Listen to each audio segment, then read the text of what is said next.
राजू एक साधारण ग्रामीण युवक था जो रोज की तरह लकड़ियां काटने पहाड़ियों पर जाता था। उस दिन उसने तय किया कि वो शॉर्टकट से लौटेगा, एक रास्ता जो पुराने वीरान श्मशान घाट से होकर जाता था।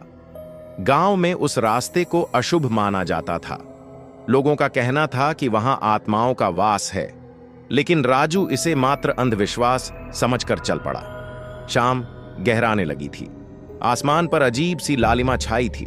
जैसे ही राजू उस रास्ते पर पहुंचा, उसे किसी की धीमी आवाज सुनाई दी, राजू, राजू। वो चौंक कर पलटा, लेकिन पीछे कोई नहीं था। दिल की धड़कन तेज होने लगी, लेकिन उसने खुद को संभाला और आगे बढ़ गया। श्मशान घाट की चढ़ाई एक पत्थरों की पुरानी सीढ़ी से होती थी। राजू ने पहला कदम रखा और उसे महसूस हुआ कि जैसे सीढ़ियां कभी खत्म ही नहीं हो रहीं। हर कदम भारी लगने लगा। सांसें तेज थीं। हवा में अजीब सी फुसफुसाहट तैर रही थी।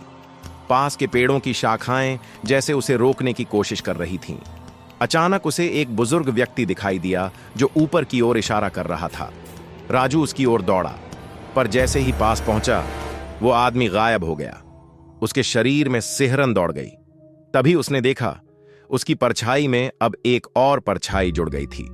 जहां वो जाता, वो परछाई उसका पीछा करती। डर के मारे राजू की चीख निकल पड़ी, लेकिन आवाज गूंज कर कहीं खो गई। चढ़ाई के अंत में एक पुराना हवन कुंड था, राख और अध जली लकड़ियों से घिरा। जैसे ही राजू उसके पास पहुंचा, राख में हलचल हुई। एक कंकाल बाहर निकला। उसकी खोखली आंखें राजू की ओर घूर रही थीं। वो फुसफुसाया, तेरा समय आ गया है। राजू का चेहरा सफेद पड़ गया। तभी उसे याद आया कि उसके दादा की मृत्यु इसी जगह हुई थी। उन्होंने मरने से पहले कहा था, एक दिन तुझे भी बुलावा आएगा। राजू बेहोश हो गया। जब होश आया तो सुबह हो चुकी थी। वो श्मशान घाट की सीढ़ियों के नीचे बेसुध पड़ा था। गांव वालों ने बताया कि वो 2 दिन से लापता था।